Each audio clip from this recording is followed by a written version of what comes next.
Saya agak Presiden pesan dia mudah saja, kena kerja kuat.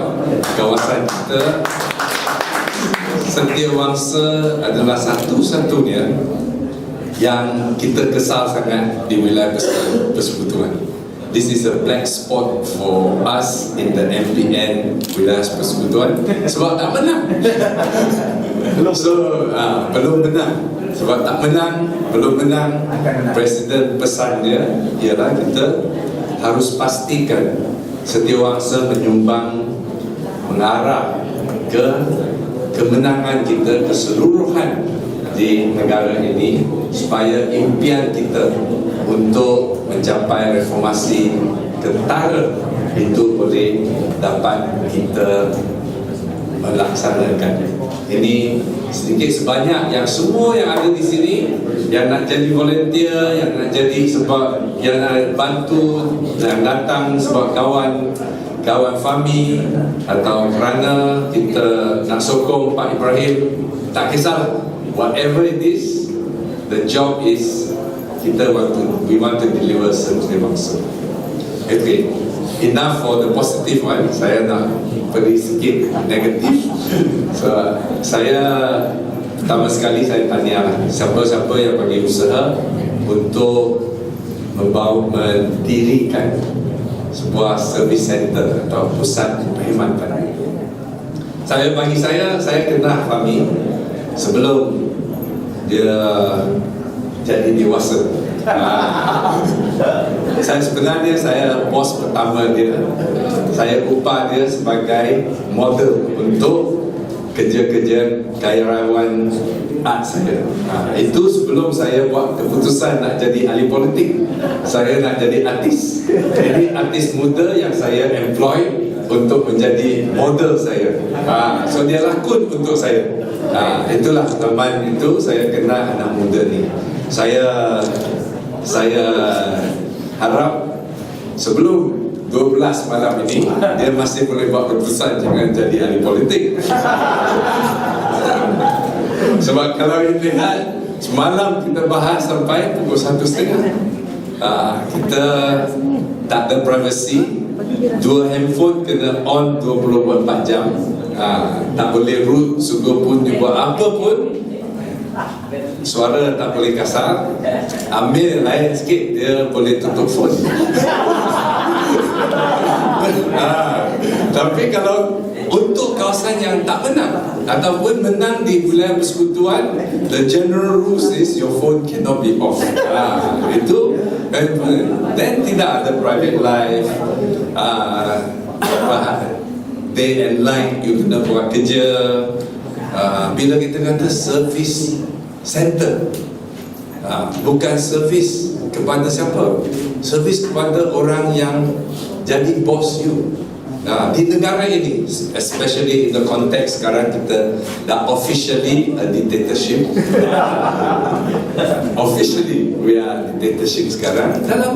Dalam dictatorship ini, rakyat tidak diberi pilihan secara ketara. Everything is not our choice.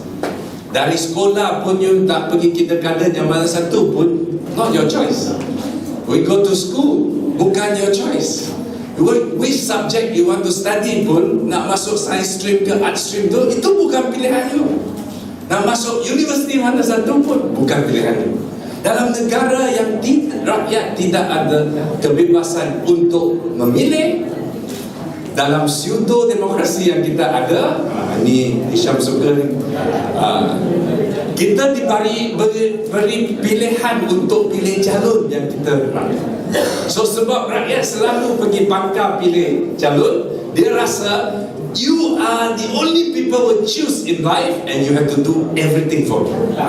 Inilah attitude rakyat kita.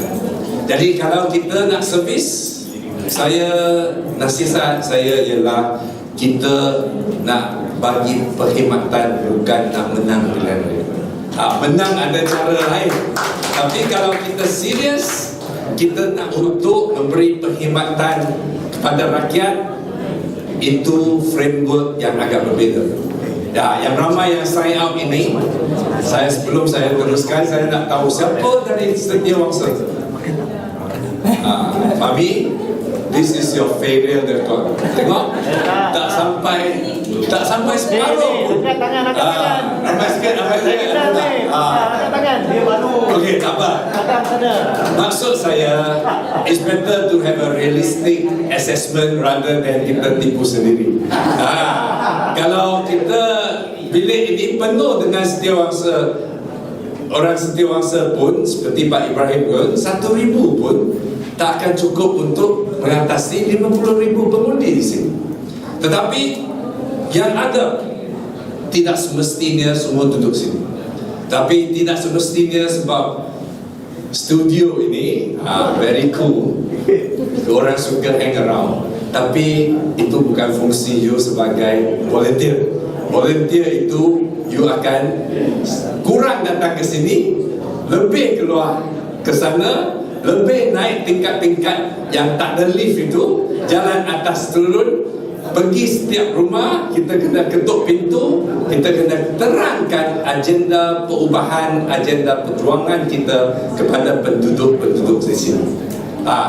So ini kerja yang sangat tidak cool, tapi itu kerja perjuangan nak menang.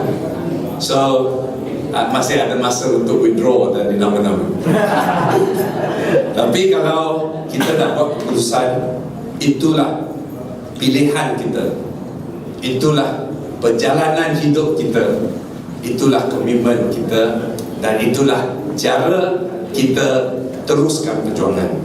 Dan saya, sesiapa yang selepas malam ini masih pilih untuk bersama hidup yang susah ini, saya ucapkan tahniah. Saya juga ucapkan terima kasih bagi pihak parti, bagi pihak semua. Ini adalah satu perjalanan yang bukan mudah, tetapi ini adalah keperluan, ini adalah kewajipan, dan ini adalah kepastian. Jadi saya harap kita boleh teruskan. So tanggungjawab kita agak berat, tetapi kita juga rasa kita tidak ada pilihan yang lain selain daripada kita terus berjuang untuk menuntut kebebasan dan kemenangan kita. Jadi malam ini saya pun tak mahu berpanjang lagi. Saya ucapkan selamat berkhidmat, selamat berjuang, dan selamat memberi komitmen dan sumbangan yang maksimum untuk menjayakan agenda kita yang kita lihat, yang kita telah lihat contoh seperti Datuk Seri Anwar Ibrahim yang menyumbang keseluruhan hidupnya, the whole life Anwar Ibrahim dedicated to the struggle, and whatever we do is a small percentage of what he has done for the struggle. So let's all work together, ensure that the victory belong to the people. Itulah saja. Sekian, terima kasih sekali lagi. Banyak dan selamat malam. Thank you.